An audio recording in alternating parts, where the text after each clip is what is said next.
I see you, baby. Yeah. 7, 8, 9, 10. When I hear for the gal, them. 7, 8, 9, 10. When I hear for the 7, 8, 9. Shani, I want to talk with this. Is you good? Is you alright? Because I need to know. First of all, welcome back. My name is Gerald, and welcome back to Gerald She's a Tea Talk. If you're new, welcome. Today's topic is a difficult one for me because I'm going to be opening up a deep wound. I'm going to be opening up something that has taken me a long time to talk about. And I'm going to be sincere, honest, and brutal with myself because this topic is one that I'm okay with talking about, but I'm going to talk about the emotions that I feel when I'm talking about it. And I'm sure you all know after this long intro, it's about my father. How I reacted to his death, how I found out my emotions, the way I feel now, how I'm healing. And right, so let's get into it. So my father and I had a very deep, meaningful relationship. We were like best friends. A lot of people didn't think that, but like my dad and I, we honestly did everything together. Like, I was his fave, he was my fave, we were each other's faves, you know, like whenever I asked for something, he always gave it to me. They always say I was the spoiled brat of the family, but the thing that they did not know is literally our bond between us. I mean, you had to be very close to our family to understand the type of bond that my father and I had, you know. I'll share some little stories of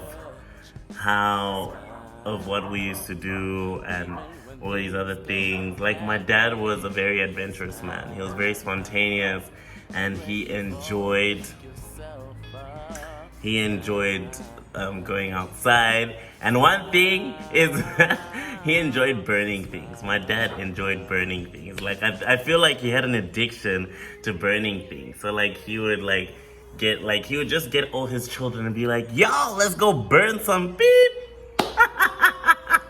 Anyways, but like,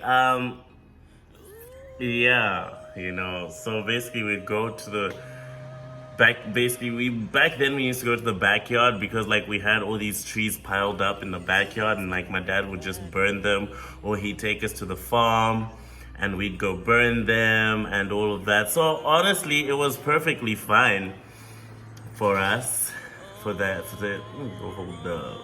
was perfectly fine for us. And then another thing that he always used to do is my dad loved stocking up. Our fridge was never empty. Our storage room was never empty. It always had anything and everything that you needed, you know? Because every Friday, and I'll say this to you, every Friday and Sunday, I don't know if they're open on Sundays. Maybe I'm wrong about this, but I know every Friday, we used to go to like our local like shop. It was called Publix, and like he just literally buy every single type of alcohol there. Like, you know, there's times when I'm like, you know what? If I was older then, like, it would have been better for me. But like, nah, I really appreciate him for that, because every time we went to go buy these things, he'd always buy something for me. Literally every single time he'd buy something for me. And that is what I appreciate. I mean, I learned from him, because now every time I go somewhere, I reciprocate the energy towards my grandmother. My grandmother and I have formed a relationship like the one that my father and I had. You know, I always have to get something from my grandmother, and like I always have to check up on her and all these other things. Another fun fact about my father is, that man never stopped calling. He never stopped. Let me tell you guys this. Every second hour, I would even time it. It was always in my calendar. Every second hour, I'd receive a call asking what I was doing. And when I got an attitude, he wouldn't talk to me for a whole day. And then I'd be like, oh snap, what have I done, you know?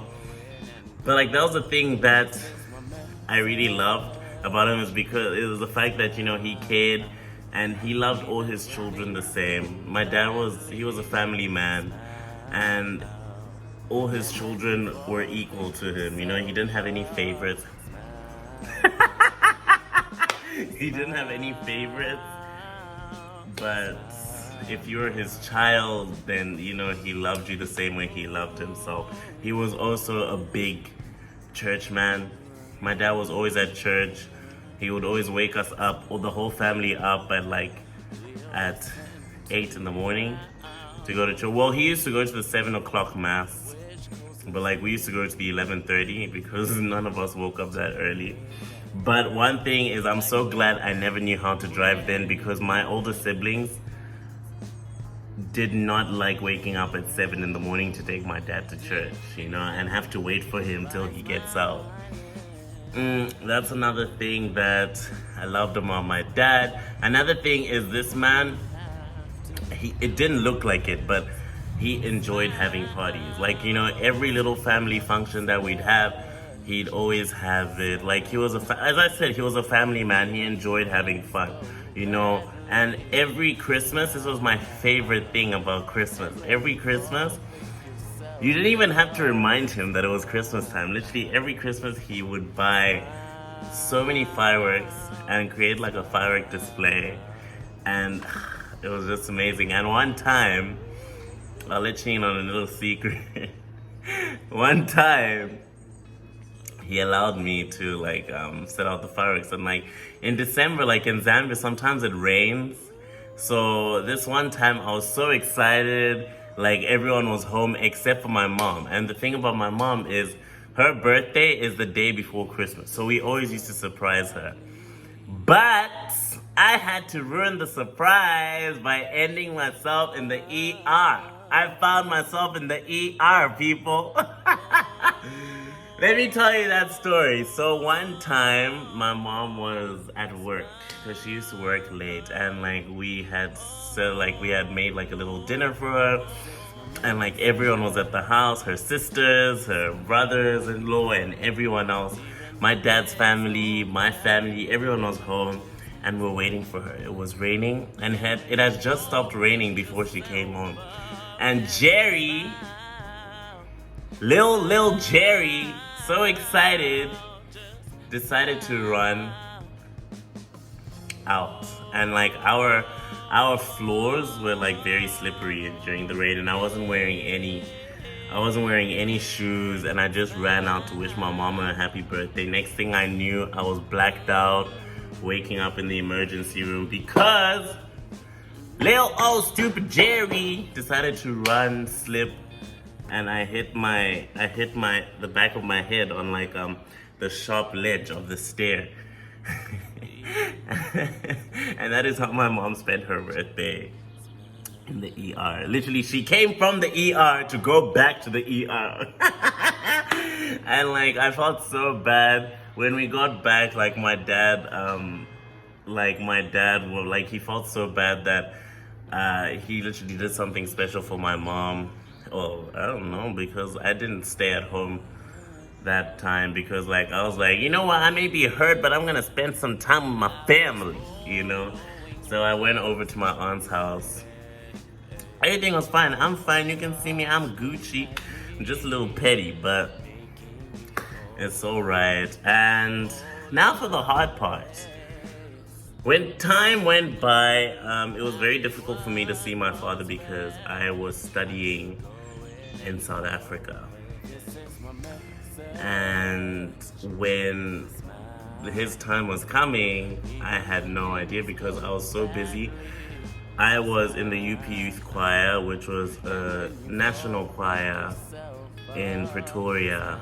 And like during that time, we had been traveling a lot. We went to Latvia, we went to Salzburg, we went to Vienna, we went to all these other places, you know. We were in Durban, and I was traveling all over the place that I did not stop to think of my dad and wondering how he was doing, and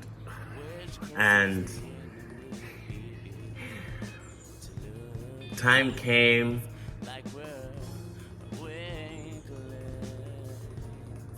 Sorry. Time came, and I would receive all of these. Little like messages like from different people. Oh my gosh, my prayers are with your family, and I never understood why. Because I believed they were just rumors. I believed my father was okay, and I didn't know, until one weekend I had suggested to go home. But my reason to going home was for my sister's birthday.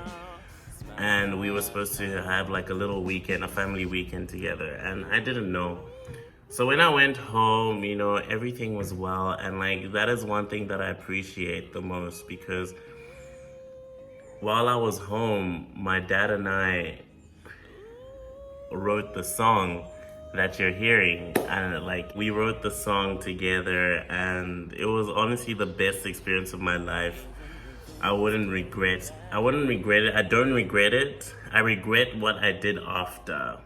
I had a choice to go to the UK with my family, and a choice to stay at school and do my exams. And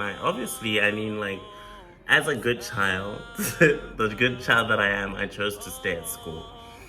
And so I didn't have a chance to like go with my family to the UK. And for me, I felt like, oh, okay, he's gonna come back. It's gonna be okay. It's not his time, I had faith. And then a week went by, everything was well, and in the second week, that was when stuff started to go downhill. I remember I had to prepare for, there was these types of like, it was like a music competition, Stedfords, and I was preparing for that, and like my dad promised me that he would come for my award show. And guys, this is something that I'm telling you from my heart. Like,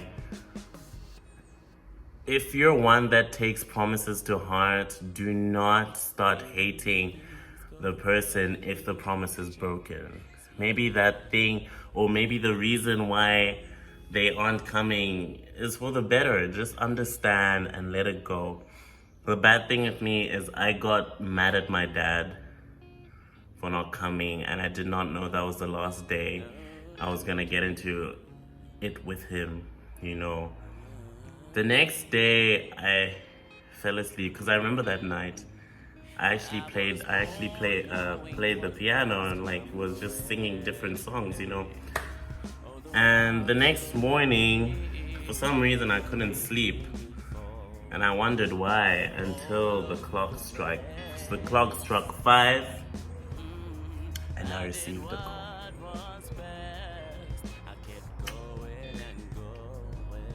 That call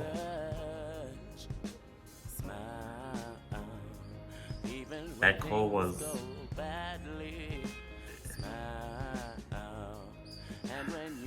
the most heartbreaking call that I've ever received. And to hear the words come out from the person that told me was the worst thing ever. I didn't know what to do. My first instinct was to cut the line and just go off. Like, I didn't care. I didn't want to do anything, And I had to travel back home. And that is when it hit. That is when it hit the first time. I had to travel back home, and like, when you're traveling to Zambia, you start seeing the lights. Like, you see different flickers of lights as you're landing in Lusaka. And I saw the flickered lights, and for some reason I remembered all the times that my dad and I traveled And every single time when I saw the flickering lights, my dad would tell me, all these people are turning on their lights because they know their shining star is arriving. I was the shining star. And every single time I'm traveling to Osaka, even if it's at night, I still remember that story and I still break down till now. And it's been difficult. So, time went by, I went to the UK to prepare for the funeral. And the second heartbreaking point was seeing my mother. I remember I was holding my iPad, and like I had games on my phone, because for me, I had a hard heart, because I was like, it's not happening, it's a dream. As soon as I saw my mom, I don't know what happened, I literally grabbed my iPad and tossed it as far as I could, and it smashed, and I literally just dropped to the floor and hugged my mother. That was my second breaking point. The funeral passed, I sang for him. That was the strongest that I've ever been. For me to be able to sing at my own father's funeral, it should tell you that I was really strong during then. And what hurt the most was the healing process. My dad being gone led me to a very difficult path in my life, and it was horrible. I wasn't eating. I was literally starving myself. I was just in shock, because for me, I was like, he's not gone. I'm gonna go back home and I'm gonna find him. And then the calls stopped. The messages stopped. The emails stopped coming. The birthday wishes stopped coming. And man, oh man, my first birthday after he died was my worst birthday, because I just hated it. I didn't want to spend my birthday. I did not even want to become older, because I was like, I'm not spending this birthday without my father. So, yeah, I mean, it was extremely difficult. Very difficult. And having to go through life without him has been challenging, but it's also been motivating, Like, I never know when to cry and when not to cry. And so it gets very difficult for me. Having him around was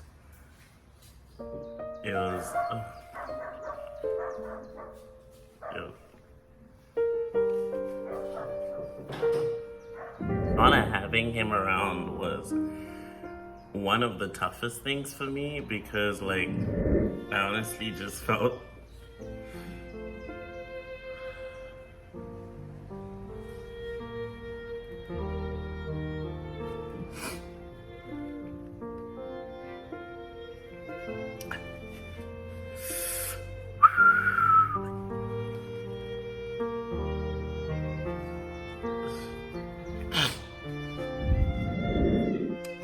losing a parent is difficult, but losing your best friend,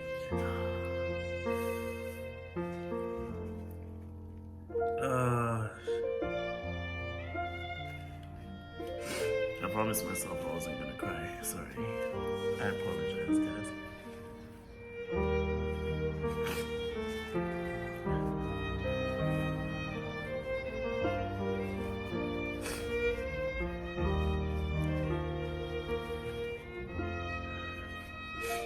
Losing your best friend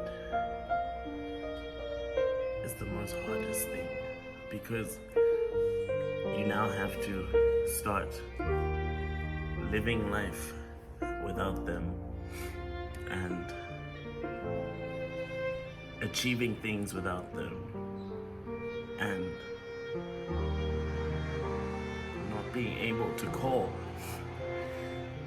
and say, yo, I managed, I did it, I made it, you know.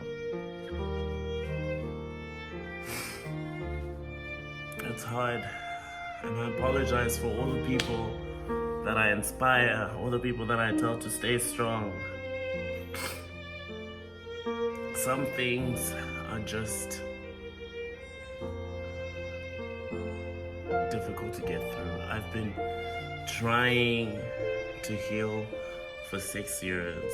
I've managed, but it's been tough. It really has been tough.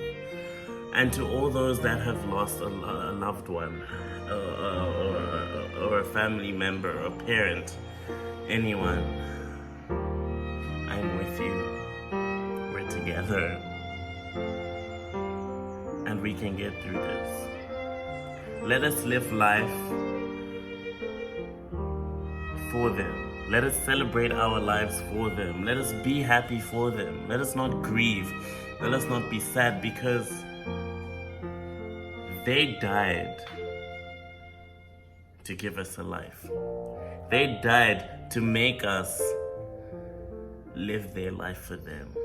You know, when you die, you're going to be able to say, you know what? I have lived my life for this person, this person, this person, and that person. Because when they left this earth, they left it in charge of me. And that is why I believe my dad's spirit is in me day to day, because there's some things that I think about, or some methods that I believe in, that I tell myself, Gerald, you would not think about this alone. This is your father in you, you know. So for everyone that is dealing with the loss of a loved one, with the loss of a parent, I'm standing with you, and I'm telling you now that we're all together. We're united, and I love you guys. Thank you guys so much for watching.